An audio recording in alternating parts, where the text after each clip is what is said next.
Good afternoon. On behalf of Engineers Australia, I'm delighted to welcome you all to our Thought Leader series, Creating Zero Carbon Transportation and Mines. My name is Megan Purdy and I'll be your host for today. Firstly, in keeping with our custom, Engineers Australia acknowledges the traditional custodians of the country throughout Australia and recognises their continuing connection to land, waters and community. We pay our respects to them and to their cultures, and to elders past, present and emerging. Before we get started, I would like to acknowledge that today's webinar is being hosted with Engineers Australia's industry partner, ABB. ABB is a leading global technology company that pushes the boundaries of technology to enable the transformation of society and industry to achieve a more productive, sustainable future. Innovation has been in its DNA since they were founded more than 130 years ago to take advantage of a new technology called electricity. Now today we're going to hear from 3 speakers followed by our live court audience Q&A. I encourage you all to send your questions through to our speakers via the YouTube chat box.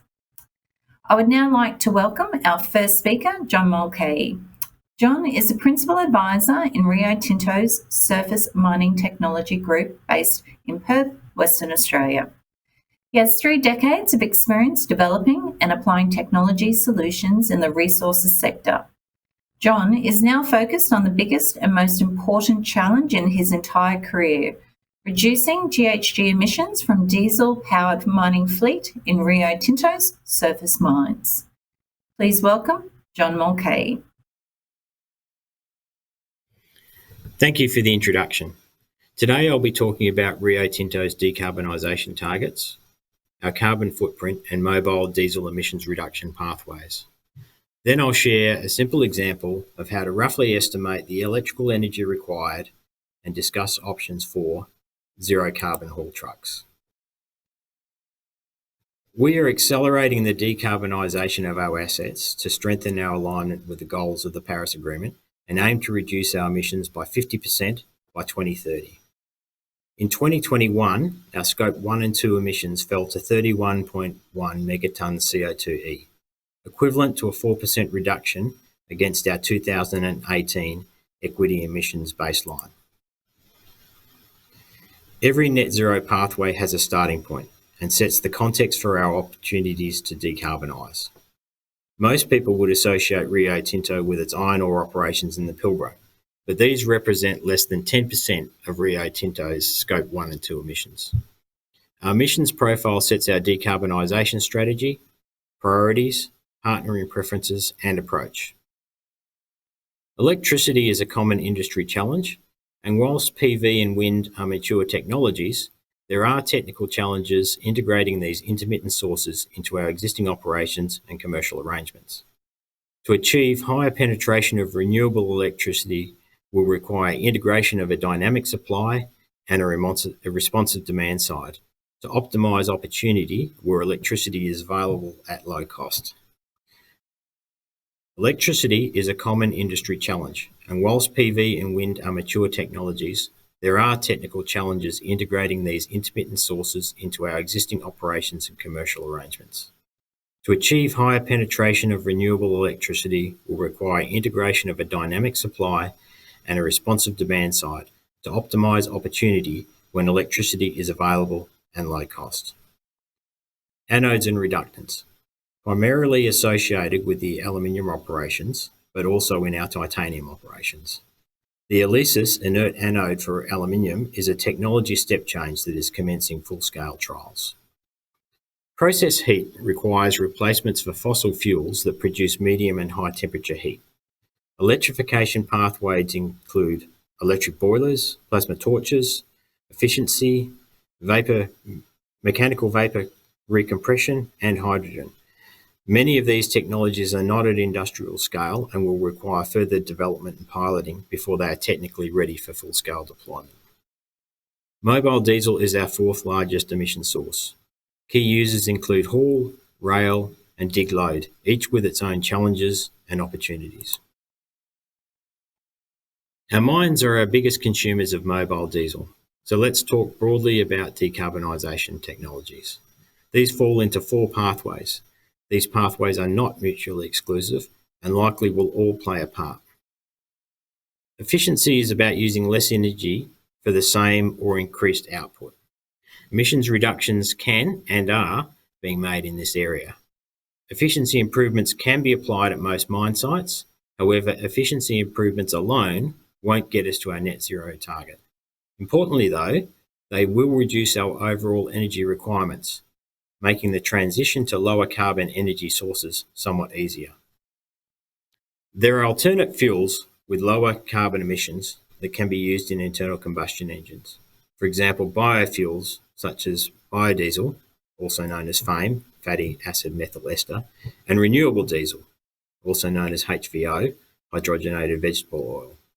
FAME is limited in abatement potential by its blend ratio requirements, typically a maximum of 20%.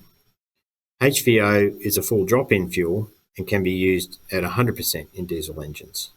HVO contains marginally less energy per litre than petrodiesel, about 2 to 5%, which may slightly increase consumption and slightly reduce maximum power.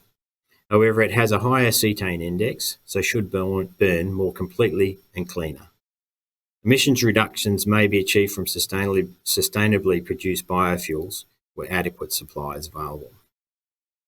In addition, there are emerging synthetic fuels such as ammonia that may have potential. There are companies working on dual fuel retrofit engines. Due to its high ignition temperature, to use ammonia in a diesel engine, it needs to be blended with another fuel. The blended fuel ignites under compression, providing the spark to ignite the ammonia. Emissions from the blending are reduced if the other fuel is carbon-free, for example, hydrogen. Another pathway is alternatives to haul. This pathway uses conveyors, pumping, and technology other than haul trucks to move material. These technologies are typically more efficient than haul trucks and already electrified. Unfortunately, they are not broadly applicable and can be difficult to retrofit to existing operations. Nonetheless, they may be used to reduce emissions in the specific situations where they can be applied. The final pathway is electrification. This pathway involves supplying low-carbon electricity to electrified mobile equipment. The largest consumers of mobile diesel in our surface mines are haul trucks, then rail locomotives, followed by dig load and ancillary fleet. Technology is under development with several companies working on zero-emissions haul trucks. The main options are full battery electric and hydrogen fuel cell battery electric. So given there is an electrical pathway, what would that mean in terms of electricity required? A simple way to roughly approximate this is to do a mass energy balance using your average diesel fuel consumption. In this example, we have a diesel electric haul truck. It is consuming 100 litres per hour. This is the sort of average consumption one would expect from an efficient 150 to 20 tonne payload truck on a light to moderate duty cycle. A litre of diesel contains about 10 kilowatt hours of energy, so when consumed at an average rate of 100 litres per hour, it equates to 1 megawatt average power. As we work through the efficiency of the internal combustion engine and the alternator, we end up with about 380 kilowatts average power to the drive systems, and then about 360 kilowatts average power to the wheel. If we remove the internal combustion engine and alternator, then add a battery, we can back calculate how much power is needed. Battery is quite efficient, so we only need 420 kilowatts average power to maintain the 380 kilowatts into the drive system. If we were to recover 15% of energy used to propel the truck through regenerative braking, that would equate to a saving of about 50 kilowatts average power. Energy recovery is going to be very site-specific. Sites with a lot of loaded downhill haulage may be able to recover enough energy to cover most of the empty uphill return travel. Deep pits with loaded uphill haulage may not be able to recover much energy at all. To keep the battery charged, we'd need to add 390 kilowatts average power externally, giving us 370 kilowatts average to the truck, which when combined with the regenerative power gives us the 420 kilowatts average power to the battery. Note that we're using averages in this example. In the real world, we'd expect to see peak power to the drive system in the order of potentially 5 to 10 times the average. Now let's look at a hydrogen-based truck. In this example, we'd remove the battery charger and use a hydrogen fuel cell to top up the battery. We'd still have a battery and regenerative braking though. The battery to manage the high transient loads associated with haulage, and the regenerative braking to improve efficiency. With a 60% efficient fuel cell, we'd need about 18 kilograms per hour of hydrogen produce 370 kilowatts average power. At 350 bar, this would be about 600 litres per hour. Making hydrogen on site with an electrolyser that was 65% efficient would require about 940 kilowatts average power. When we look at the two options, we can see there are technical challenges with both. For battery electric fleet, dynamic or fast charging technology is required to maintain fleet productivity. Rio Tinto, together with BHP and Vale, are founding patrons of the Charge On Innovation Challenge. Facilitated by Osmine and GHD, we were joined by 16 other mining companies.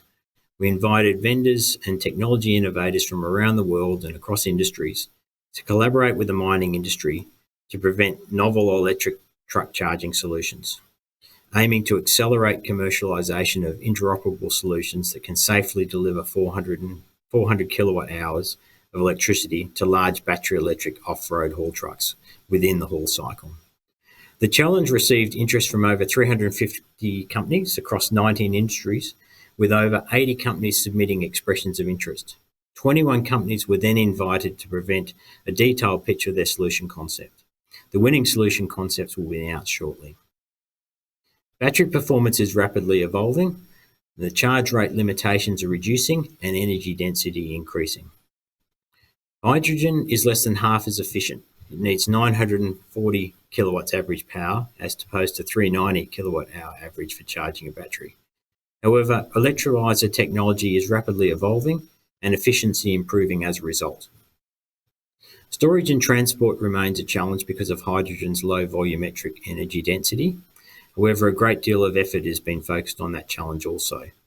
Existing technology is using pressures around 350 bar and new technology is 700 bar, which is very high compared to your barbecue gas cylinder that safely vents if it reaches 25 bar.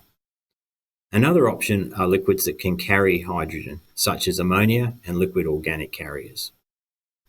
So where does that leave us? As you've seen in the simple example, the main difference in the options is how the battery is topped up with energy, through dynamic or fast charging of a battery or from a hydrogen fuel cell. One technology pathway is the most energy efficient, full battery electric fleet with dynamic or fast charging technology to maintain fleet productivity. The alternative pathway builds off the first, but replaces the dynamic or fast charging with the less energy efficient hydrogen cycle. Which technology will be dominant out of battery electric or hydrogen is still playing out. In summary, to start the journey to create a zero carbon mine, you need to 1. Determine from your actual and forecast requirements what carbon abatement is required to achieve your targets. 2. Work through the mining process to identify equipment and processes that emit carbon. 3. Investigate and research technology, be it available, under development or a gap, and determine which are applicable for abatement of relevant emission sources. Finally, apply guiding principles to select and prioritise projects. Thank you. Thank you, John, for your input. I would now like to welcome our second speaker, Pradeep Savalia. Pradeep has more than 13 years of experience supporting customers in the railway industry in areas such as requirement specification, engineering, manufacturing, testing, commissioning, and life cycle management of the traction converters used in passenger, heavy haul, and mass transit. At ABB, Pradeep is responsible for the product management of traction converters, energy storage systems for rolling stock, mining vehicles, and road transport. Please join me in welcoming Pradeep Savalia. Thanks for introduction, and also thanks to the John for insight about Rio Tinto's strategy and challenges for electrification of mining operation. In this webinar, I will talk more about creating zero carbon transportation in mines and all electric mine taking step toward decarbonization. We will be addressing the call to transition toward the all electrical mining, industry's cutting edge technology, which help them, and end up with the digitalization, how it can help with the electrification and vehicle operation.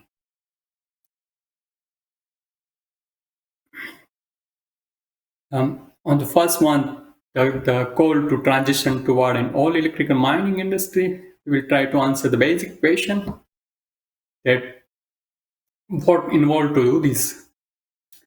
There are mainly two main drives or forces, and all of we are aware that the huge pressure coming from politics, society, sustainability, and Paris Agreement, which signed by many countries, and one of the main driver to reduce the emission or the CO2 or other gases.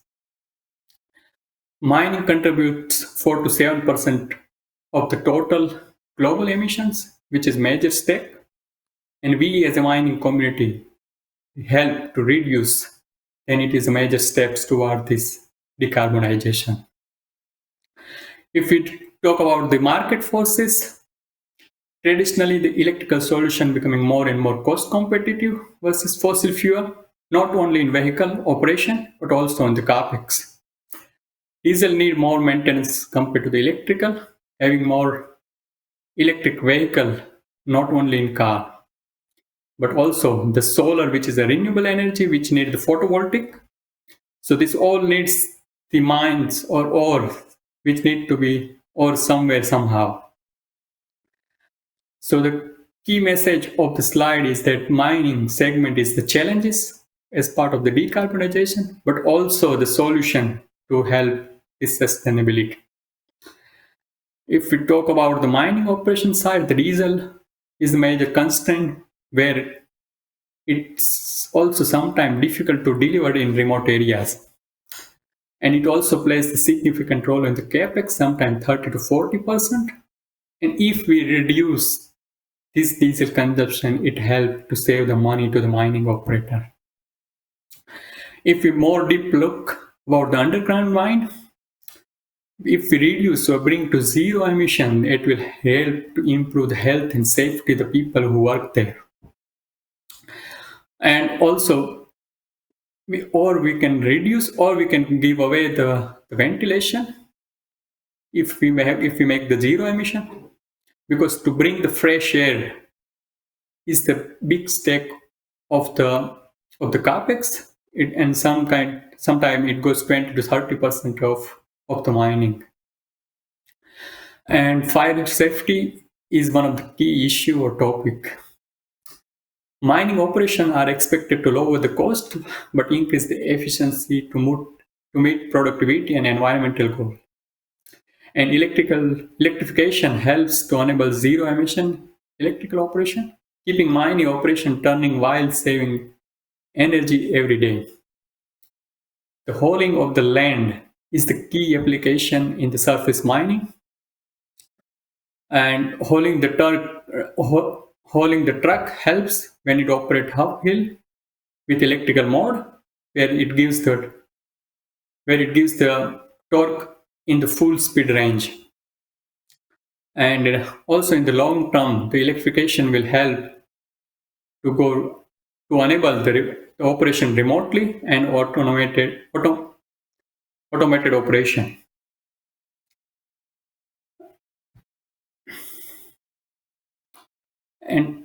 And to answer the question, can we do this?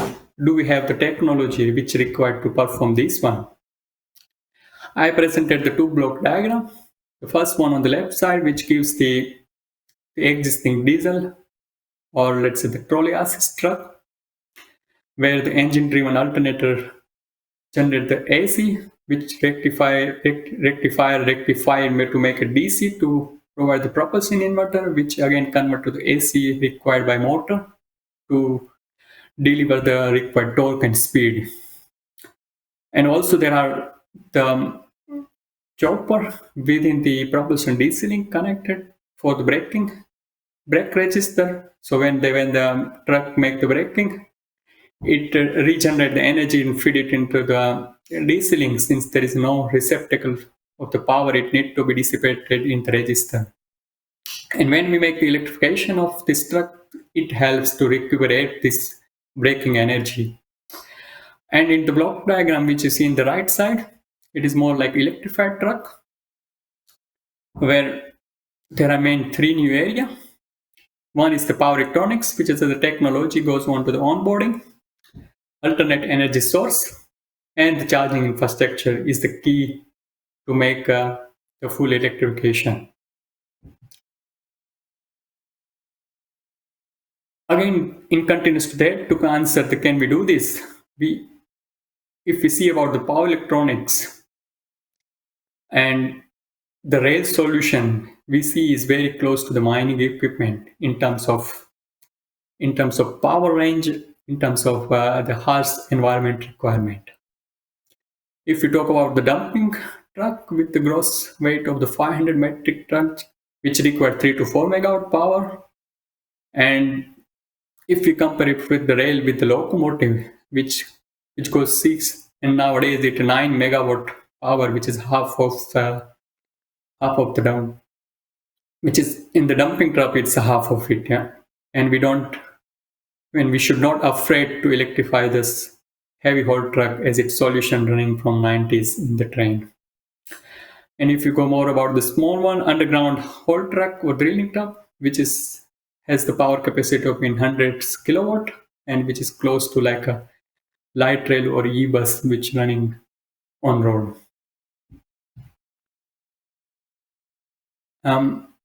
Battery is the key component on the electrification to automotive or mining industry. It's a vast subject, and my colleague Reza will discuss more on about it. But here, what I present here, that the battery has proven itself in various applications. In the trains, which is sometimes also called battery electric multiple unit, and recently it's tested in Europe that it ran the 224 kilometer in the low temperature, which is crucial for the battery. It also has proven in the car, bus, commercial truck on the road, and there are many or most of the supplier has delivered in their portfolio. It also has proven on the water and also in autonomous, let's say, guided vehicle in the port application. To answer can you do this in the charging infrastructure size?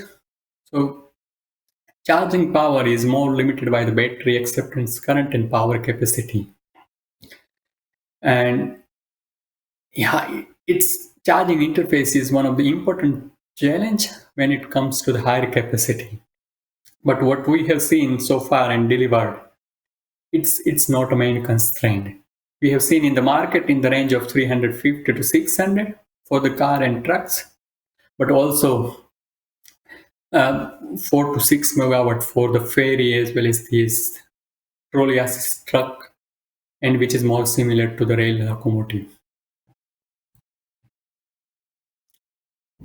And if we talk about the alternate energy source, about the hydrogen economy, and with increasing concern about the effect of climate change and the awareness of hydrogen's potential to help achieve this large emission reduction, interest in all form of hydrogen, especially in the green hydrogen, which generated through the renewable. The use of hydrogen as energy source started in 200 back by Scottish inventor to light his house. So it's not a new something. And after 200 years of the industrialization, we are seeing that it has a potential to help in another 200 years. It acknowledged that capital cost of the electrolyzer must be reduced to ensure that the hydrogen is the cost competitive energy solution. And with the recent development, 2030 is still far, but the projection or advancement of the availability of the hydrogen with $1 per kg is only a couple of years away.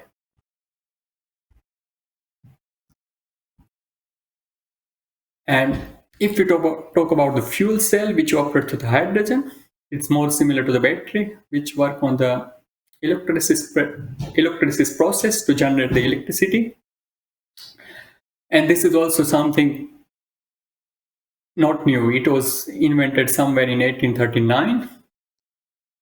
And first time it was seen in 1970s while the crude crisis on the first on the vehicles.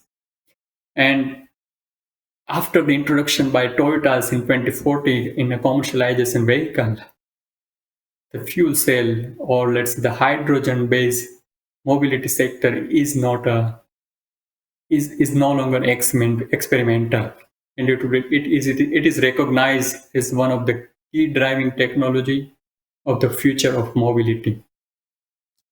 Considering hydrogen's potential, the future of mobility will include fuel cell and battery. There are also multiple projects and the references. Fuel cell are still in some of the sector are as a demonstration and trial, but it is on the sustainable path. Refueling infrastructure and clean production of hydrogen is still in initial phase, but it will have its own space in coming time. In last year, it was the electrical train was introduced, which is working on hydrogen base. And also there are more and more demand coming from such vehicle in Europe, or like in shunting, also in US, the EMU. And after the introduction of Toyotas in 2014, the span of 9 years, we have seen it more than 30,000 vehicles on road in 2020. And only in Europe, the passenger vehicle buses has completed more than 30 million driven in 2020. So it's on the sustainable way, and it will be in the future.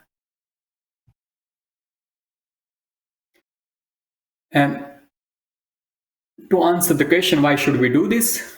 Yeah, and we have the reason, why we do this one, and that's CO2 emission. And we all have realized the environment change very closely nowadays. And as of our one customer says that we are generation of the change committed to different, virtuous, inclusive, and sustainable mining, and we can't agree more than that. Electrification will help to avoid the dependency on the fossil fuel,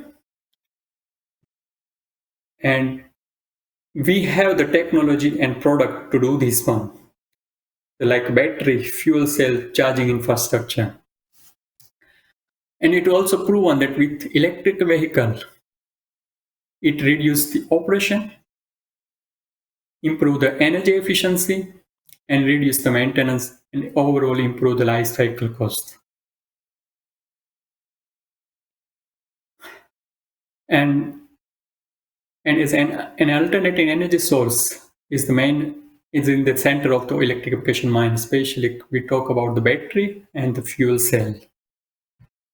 And with constant price and technology improvement over the recent decade, it will become a sustainable part of the mobility.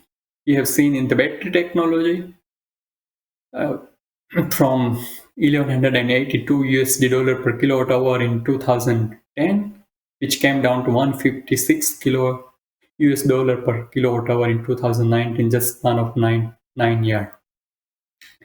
And with the recent advancement in the hydrogen, as we also foresee it's not far to have a 1 kg of hydrogen with $1. And it can also be seen in the let's say the number of car which is on the road. It's more than 10 millions in 2020, and in 2021 the electrical vehicle sale is around 9% of the total global car sale. So it is the technology driven, and it will be an increase in the sustainable way in the future. And if we more deep dive about the industry's cutting edge technology from grid to wheel solution to drive this electrification, the major diesel consumption contributes in the mining is the haulage, where the truck and train play important role. Truck is used to haul ore from pit to the dump site or to the next stage of the mining process based on the mining layout. And train moves the ore from mining to the port or the plant.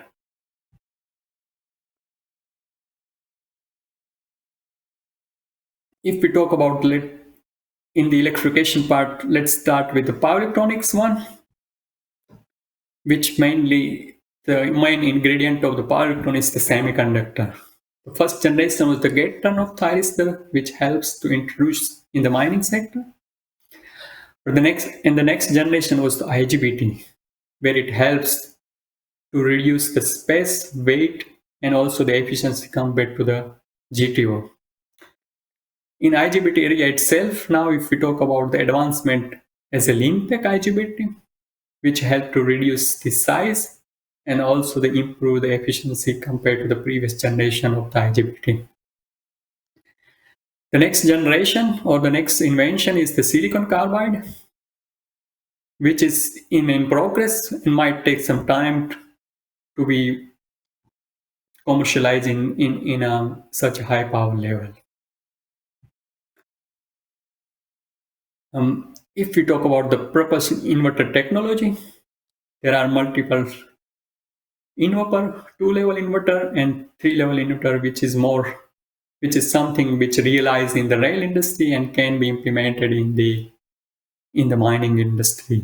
Considering the 3-level advantage that it has a much better voltage waveform when compared to a 2-level, which help reduce the harmonics, thermal stress on the traction motor, and which improve the harmonic losses, reduce the torque ripple, and eventually reduce the maintenance cost and lowering the energy as a system. To introduce the alternate energy source, the DC-DC chopper is more important to connect with the propulsion DC link. And it's depend upon the system architecture. So basically it's two variant. One is the without electrical isolation, and sometimes it's via electrical isolation. Considering the nature of ESS or the fuel cell, where it has the variable voltage based on the charging state in terms of ESS or based on the power delivery. The voltage of the fuel cell varies. And then DC-DC chopper helps to stabilize the DC link voltage, which to feed the drivetrain inverter. And also in sometimes the battery voltage and the propulsion DC link voltage has a difference in a low voltage and medium voltage, where it needs the electrical isolation. And this is something which is also used in the rail industry, which run with the DC metro. Let's talk about the overview of the charging strategy.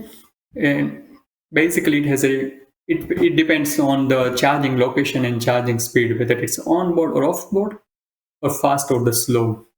Depend upon the power capacity or the battery acceptance, and also more closely with the battery, because it defines the reception of the current power and also the allowed state of charge to meet the lifetime of the battery. When we talk about the onboard charger, where the DC-DC will be mounted onboard, and the propulsor DC link which feed from the infrastructure, and this onboard DC-DC converter charge the battery, controlling the voltage based on the SOC of the battery. This gives the advantage that it can be also done in motion as well as in a stationary form. If we talk about the off-board charger, where the charger charges directly to the battery, which is more like the case in the car, similar can be adopted in the mining, where the charger fits directly to the battery. But in this scenario, it is not only the power interface, but it is also the control interface with the battery to understand the state of charge. So this can only be done in the stationary format. And also the battery is connected to the DC link directly, so the drive can also to be designed accordingly. And if we talk about how the digitalization can support the sustainable mining vehicle operation and performance, already a mining operation is a highly interconnected operation. As you can see here, where the assets need to be highly integrated in order to monitor, supervise, and control the operation. A complex electrical distribution system which adaptive power requirement, calling for an integrated design approach. Digitalization or automation go hand in hand with electrification. It will become more crucial with adoption of electrical mobile equipment and call for a plant-wide operation management system where digitalization combines the process and power control to maximize the performance and the efficiency of the system with optimized asset. With Industry's 4.0 revolution on digitalization, it enables miners to get the real-time data to improve it from anywhere.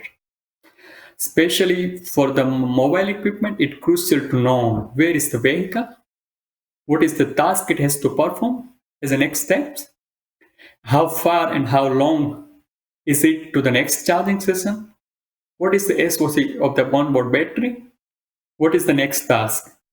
And this all things can be collected through the digitalization and operated in a sequential manner as the mining process to synchronize or harmonize the mining operation. And also digitalization also allowed or possible to upload the fault history, analyze, fix, and download the box fix application software in the vehicle remotely.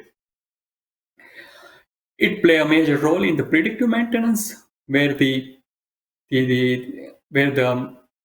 timing is more essential in the mining operation, and which can be analyzed and fixed in advance, and also can be predicted with timeline. With remote monitoring and digital future like HoloLens, it helping to reduce the commissioning or fault finding time. It helped to reduce the commissioning time and fault finding time with expert support from remotely. That's all from my side. And considering as a final note that we encourage the mining community to join ABB in energizing the transportation of society and industry, and keep pushing the boundaries of technology to drive performance to new level to achieve more productive and sustainable future. Thank you. Thank you, Pradeep, for your input. I would now like to welcome our third speaker for today, Reza Tahiri. Reza has more than 15 years of experience supporting customers in the railway industries in areas such as rolling stock, design and manufacturing in passenger, heavy haul and mass transit. At ABB, he is responsible for ABB's portfolio of electric and hybrid drivetrain solutions for rolling stock, mining vehicles and road transport. Reza is passionate about applying modern innovation and emergent technologies in design and operation to customer projects, helping them to reduce the total cost of product ownership and operational expenditure to enable more sustainable and green energy transportation in Australia. Welcome, Reza Tahiri. Hello, everyone, and thanks for introducing me, and thanks all attendees for attending this webinar. In this session, we're going to talk about different lithium-ion variants and the consideration we need to pay attention when we're going selecting lithium-ion batteries for different applications, like all-electric operation or fuel cell operations. And at the end, we're going to quickly review the battery life cycle, recycling, and capacity optimization, and overview of the current technology and what we're expecting in the coming next years. So just before proceeding with characteristics and overview of different lithium-ion cell chemistries, we quickly review the main components in the lithium-ion battery cell. There are four main components.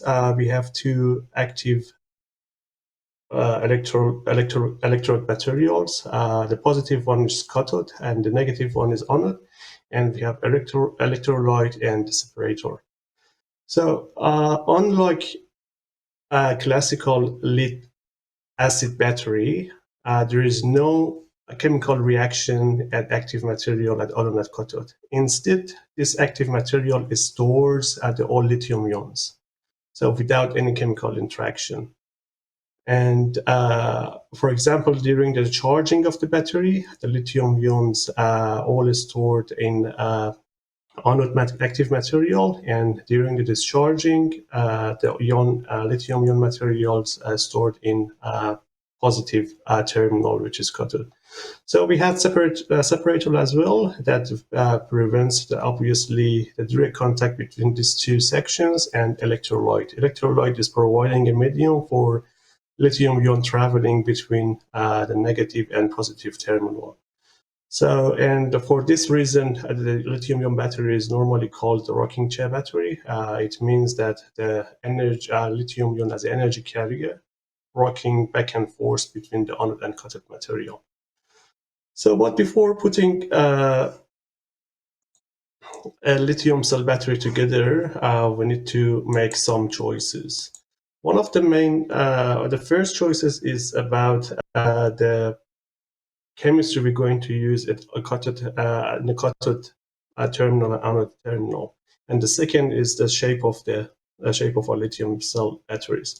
For cathode materials, we have some different chemistry, like lithium cobalt oxide, which is mainly used in cell phones and power tools, lithium manganese oxide, nickel cobalt aluminum oxide, which for example the early S model of Tesla is using this chemistry, NMC nickel manganese cobalt, and LFP lithium iron phosphate oxide. And the anode side, we have silicon material, graphite material chemistry. Graphite is by far the most common used chemistry in anode material. Lithium titanate oxide, LTO, and anidium titanate oxide, which is the higher density version of the LTO, which is the future development of the LTO. So, and we have different batteries cell shapes, mainly cylindrical, prismatic, and pouch. Each shape has its own characteristic, but we're not going in detail in actually during this webinar. So the other classification is based on actually the type of the electrolyte and separators. And when we're deciding about all this, all this actually different options from electrolyte separators and electrode materials, we're ready to put all our cells together. So what I'm going to highlight is there are two main materials that today is used as anode material, which is LTO, lithium titanate oxide, and graphite. And this is the two main type of the anode material that's currently using as an industrial application. So, and with graphite, which is the commonly used commonly used chemistry for the anode material. And in the next slides, we're going through some characteristics of this different material to see how its impacts on the performance of the battery cell with different anode material, and what chemistry it's suitable for what application. So the first graph we're going to look is this graph. This graph shows actually the relation between the energy and capacity of different chemistry at the cathode and anode electrodes. And the difference between the voltage of the anode material and the cathode materials defines the output of the battery. For example, in NMC battery, with NMC as a cathode and graphite as an anode, we have the average volt of 3.7 volt, which defines the capacity of the battery cell. So, and when we compare it to the LTO, in a cell with LTO as an anode, this reduced to 2.3, almost 2.3 volts. So this is indicating that the LTO battery or lithium ion with LTO as a cathode anode material has less energy than the NMC than cell with graphite anode like NMC. When looking at this graph, the other aspects is the capacity of the anode material. The graphite has more capacity, around 350 milliamp hour per grams, and LTO is up to 150. And this dictates the capacity of the energy capacity or energy density of the different cell chemistry. And the cells with graphite anode has more capacity than LTO. But it's not the whole story, because this lower voltage of the graphite is causing some of the issues in the cells with graphite anode. We can explain in the next slides. If we look at this graph in the other aspects, we can see electrolyte stability window, which is highlighted in green.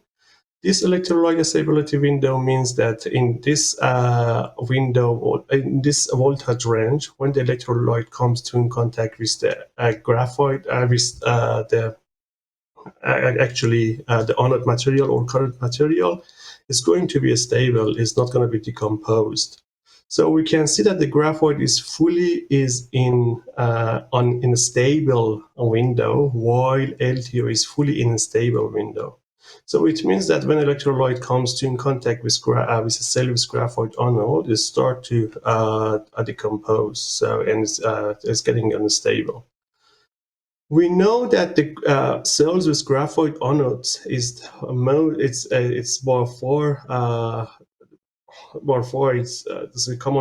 commonly used in industrial application in comparison with LTO.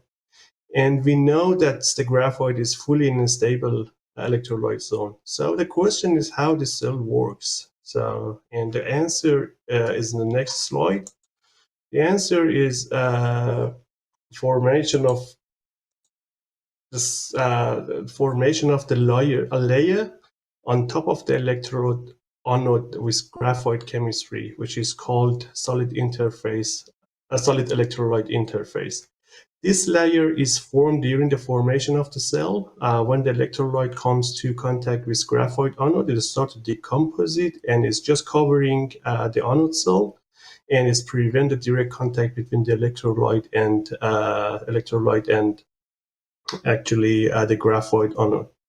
And this reduce the rate of the decomposition of the electrolyte. But this solid electrolyte interface formation is the main source of aging and hazard in cells with graphite anode, which we're going to explain in the next slides.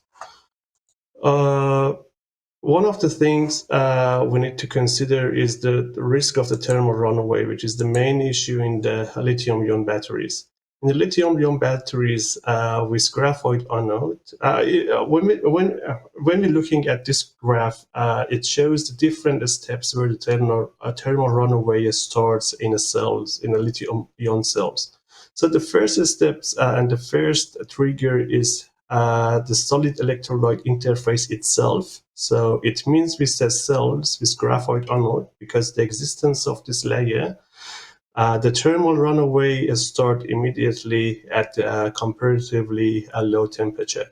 So while with cells with LTO anode, we don't have this layer, this is stored at higher temperature and the next steps.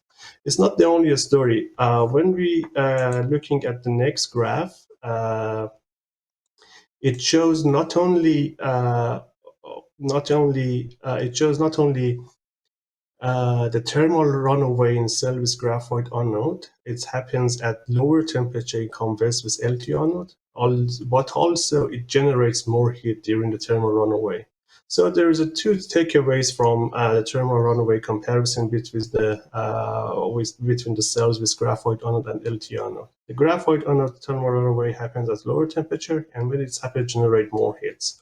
So that's why it's more unsafe when you compare with this graph with a cell with actually LTO anode. So the other aspects that we're going to look at is the next slide, which is called plating, lithium plating. So what's the lithium plating? This effect is very closely related to formation of solid electrolyte interface, but a slightly different mechanism. The potential difference between the bare lithium and the active material ensure that this intercalation process take place. It means it makes sure that the lithium ions go through the active materials in anode. In case of a graphite anode, the potential difference between the graphite and bare lithium is only 115 millivolt at high charge current, and when the movement of the lithium ions is restricted, like low temperature, it becomes energetically favorable for lithium ions to accumulate at the bare lithium as a bare lithium at the surface of the anode rather than intercalate into the active material. So this solid interface also as additional obstacle for lithium ions to transfer before being intercalated in the graphite anode. So in the next slide, we can see when the lithium ions are accumulated on top of this solid electrolyte interface, it's forming some sharp needle look type, which is called dentries. This dentries, it's eventually penetrates through the separator and causing the short circuit, internal short circuit, and eventually causing the thermal runaway. So, and for LTO cells, due to the higher voltage difference and the absence of a solid electrolyte interface, lithium ions can easily intercalate through active electrode materials. Therefore, this cell can be charged safely at high power, even at a very low, for example, sub-zero temperature, without the risk of any plating. So, and the other comparison between these two chemistry, graphite anode and LTO anode.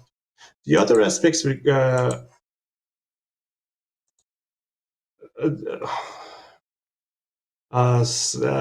again, I just missed to go through the next slide. And I explained all this in the previous slide. So all about the dentries and the needle-like dentries, which eventually penetrate through the separators and causing the short circuit. So in the next slide, we're going to look at the volumetric expansion and strengths of different chemistry. So when we're looking at, for example, a silicon material, it's up to 300% expansion from the fully discharged to fully charged. This value is 12% for graphite and almost zero for LTO.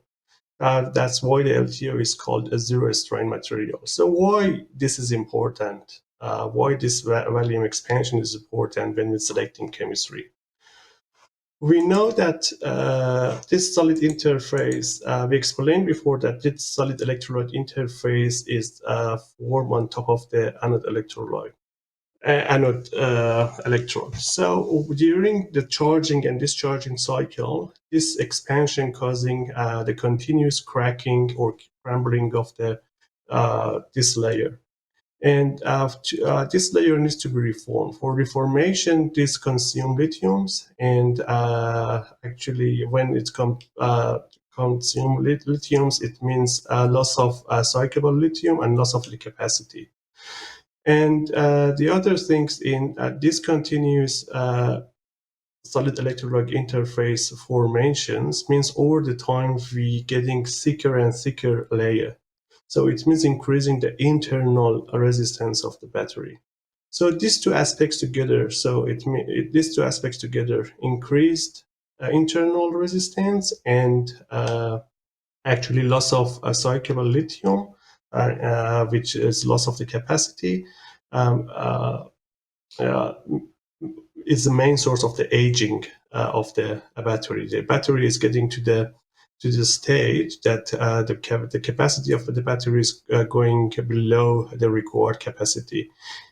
And this solid electrolyte interface is getting to a thickness that is getting very critical from thermal runaway that we explained previously. So in the next slide, I'll put all together this degradation mechanism and the effects of the LTO and the effects of this mechanism on the battery performance, like capacity phase or power phase. I'm not going through in details through all this degradation mechanism, but the whole point is that because we can eliminate most of this degradation mechanism, particularly the ones relating to formation of a solid electrolyte interface and the volume expansion of the active material, we can because we can remove all this degradation mechanism. This is the main reason that we can say that the LTO cell has a better performance in the lifetime when compared with the cells with graphite on. In the next slide, we're looking at this in more details in terms of comparing the number of cycle to the specific energy of different chemistry. So the graph first shows that even cells of the same chemistry, such as NMC, which is our in orange dots, we can optimize the cells with respect to specific energy or respect to lifetime. However, both targets cannot be met at the same time. So it means when we're increasing the life cycle, we're decreasing the specific capacity, decreasing the specific energy, and vice versa. And the other highlights in this graph is the life cycle of the LTO, which is far better than the other chemistry. Even when we extrapolate this curve, which is called the technology curve, we can see still at the same level of energy density, the LTO has by far better life cycle performance. So in summary, we can say there are three main benefits for the customer for using cells with LTO as LTO on. The first one is that the life cycle. LTO has by far better lifetime performance due to the elimination of most of aging mechanism. Even with extrapolation, the curve, as we explained, LTO cell has better performance and lifetime is much better. The other thing is the safety. As we discussed, the thermal runaway happens at a higher temperature, and when it happens, it generates less heat. So it's best choice for application with high safety requirements. And the other thing is performance. Because of the lack of because that solid electrolyte interface doesn't exist, and because the expansion of the volume expansion, it's almost zero. So there is no plating and no aging is going to happen to the extent of the graphite anode. with LTO with LTO battery. So it means charging capability at low temperature and high current is possible. So and it shows a better performance in this regard when it compared with the cells with graphite. In the next slide, I'm going to quickly review what this chemistry means when we're going to select our size of battery. So, and how this impact the battery sizing. In that picture, which is showing the picture of the battery, there is a couple of points that I need to highlight. Normally, when we're selecting the battery, we're working with the normal range of the battery, which is indicating the usable capacity or usable range for using our battery. This normal range is characterized by this is defined by the depth of the charge, how much we can charge and discharge a battery, and the upper and lower margin safety for avoiding thermal runaway. So this depth of the charge and this safety margin is dictated by the chemistry we use.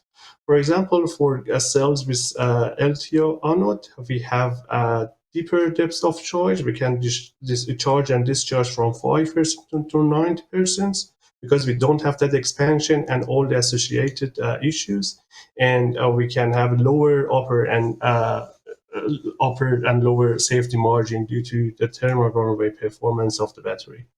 So when we're going to calculate our capacity, normally we consider the drive load, auxiliary load, and then some leeway for stop and delays, and then some degradation, some allocation, some allowance for degradation, and all this, summing of all this, defining our necessary capacity for battery, and then we are allocating the safety margin at top of this. So the whole this block is the installed capacity that we need, but the inner block shows the necessary capacity we need. So, for example, in next slide, I'm comparing the two battery. One battery, the battery A, for example, has narrower. It's at a wider depth of charge, like LTO, 5% and 90%, and lower upper and higher margin compared with the battery B, which has narrower depths of charge and higher margin. So with the same amount of required capacity, we need to install more battery capacity to be able to get the similar output from the battery B, because we need to allocate more margin for upper and higher safety, and we cannot use the most of the energy stored in the battery because of the narrower depths of charge. Which is very important aspect that we need to consider when calculating the battery size and choosing our chemistry. And the other things is the other thing that we need to consider is the investment over the lifetime of our application. If we go, for example, with a battery with lower life cycle, we need to consider the all investment and effort for replacing battery through all lifetime of our application. So all I'm trying to say is the cost per kilowatt is not always the right metric to evaluate the select batteries. So we need to consider something cost per kilowatt per cycle installed versus usable energy, cycle life, safety, and RMS power. All these things we need to consider before selecting our battery for application. Okay, so far we talked about all the issues and how we can think about the chemistry of the battery for our application. In this slide, I'm going to quickly touch on the ESS life cycle. This graph typically shows a typical life cycle of the lithium-ion batteries. The raw materials go to the cell manufacturer, and they manufacturing the modules, doing some testing and integrated in the system, and the system goes to operation. And it's getting to first life of end of the first life, when, for example, the performance of the lithium battery is getting below 80% or whatever is defined in the design. And then this batteries goes to the manufacturer again, tested and requalified, and go for the second life for the other application with a reduced performance, like a stationary application, storing and peak shaving of the grids, etc. And then after the reach of the second life, it goes to recycling to recover the raw materials and doing the rest. Typically, during the recycling of the lithium, we have lithium-ion batteries. We have 4 steps: is as a battery system, battery cell, electrodes, and at the mineral that we are going to recover and waste. So at the battery system, 50 to 70% is battery cell, and 15 to 45% is casing. Casing is melting to aluminum and casting, and battery cell goes to next level at the battery cell. The battery cell we has up to 65% electrolytes, 10 to 50 still an aluminum, and 10 to 50% electrolyte. The electrodes go to the next further treatment, and still aluminum is smelting to still an aluminum, electrolytes, and are recovered to some solvent and electrolyte site and can be recovered. The electrolytes at the electrolyte level, depending on the chemistry, we're going to recover and just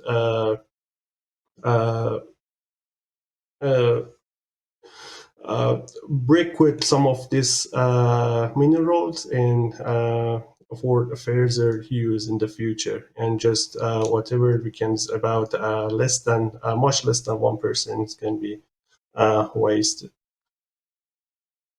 Okay, so in the next couple of slides, I'm quickly touching on fuel cell application. So what chemistry is the preferred choice for all electric and fuel cell application?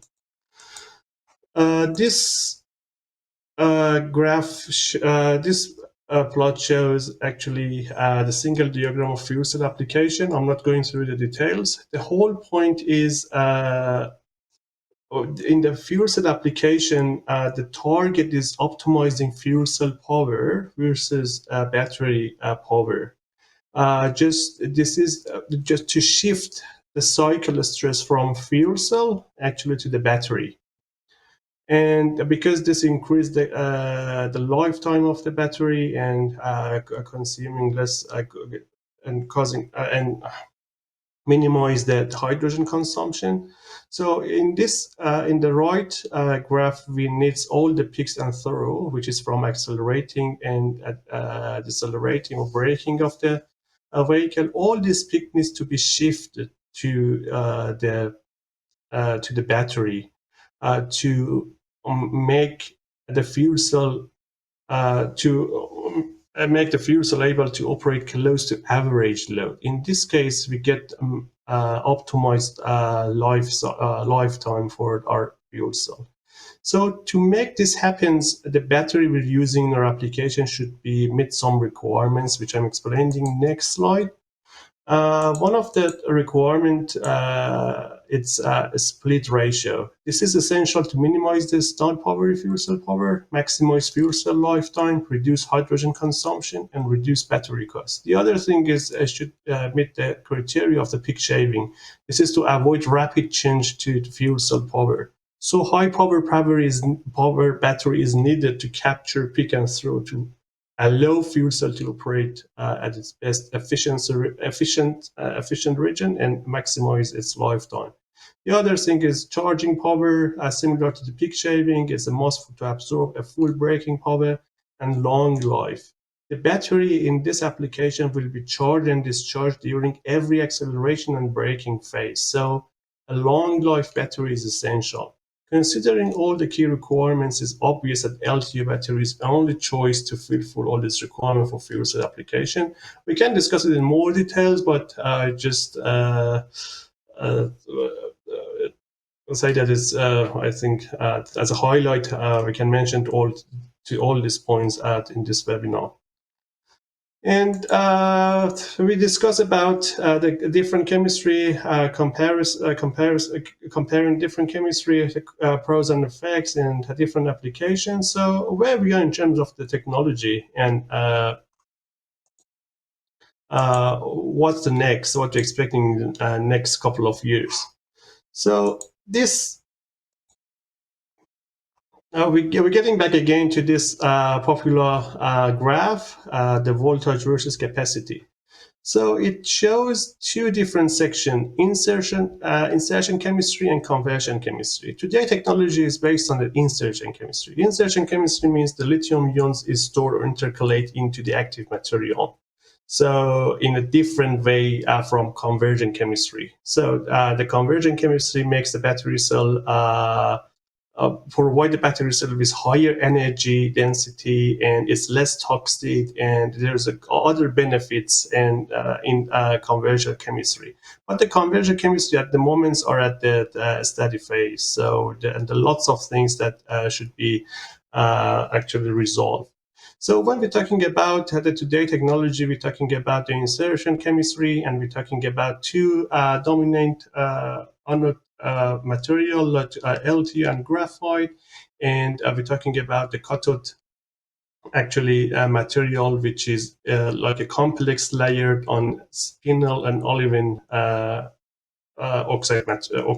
metal oxide material. So we're using these two. Okay, I mentioned that we're using the LTU and graphite most commonly as an anode material. The other aspects, it's the current technology, it's at the limits of its capacity. So, and any further increasing the capacity requires moving to the conversion chemistry. So, like oxygen, sulfur, and for lithium batteries, and the other alloys that we can use as an anode material. So in the future, the technology trends currently is more focusing on six areas to improve the energy density and safety of the lithium cell batteries. It's the anode dimension, cathode dimension, cell voltage dimension, electrolyte dimension, separator, and reaction dimension. The purpose of anode dimension is to improve the charge rate and cycle life of the battery through looking at different material, orientation of the graphite flakes, nano-engineered materials or coating. For cathode, we're aiming to improve the energy density by looking at nickel-rich chemistry, long-term stability. For cell voltage, we're going to increase the energy density for increased cell voltage beyond 4.3 volt, which is out of the electrolyte stability, stable zone. Because of that, we need to look at the new electrolyte structural stability for the expansion of the cells. And electrolyte dimensions improve the safety, power density again, and separator improve the safety. And for reaction dimension, improve the energy density and reduce cost. So, and this is the main trends for the technology that currently for the lithium cells coming in the next couple of years, probably. Yeah, that was all I wanted to talk with you today. It was in very brief format. It's just pointing to the some highlights, and thanks for your attention.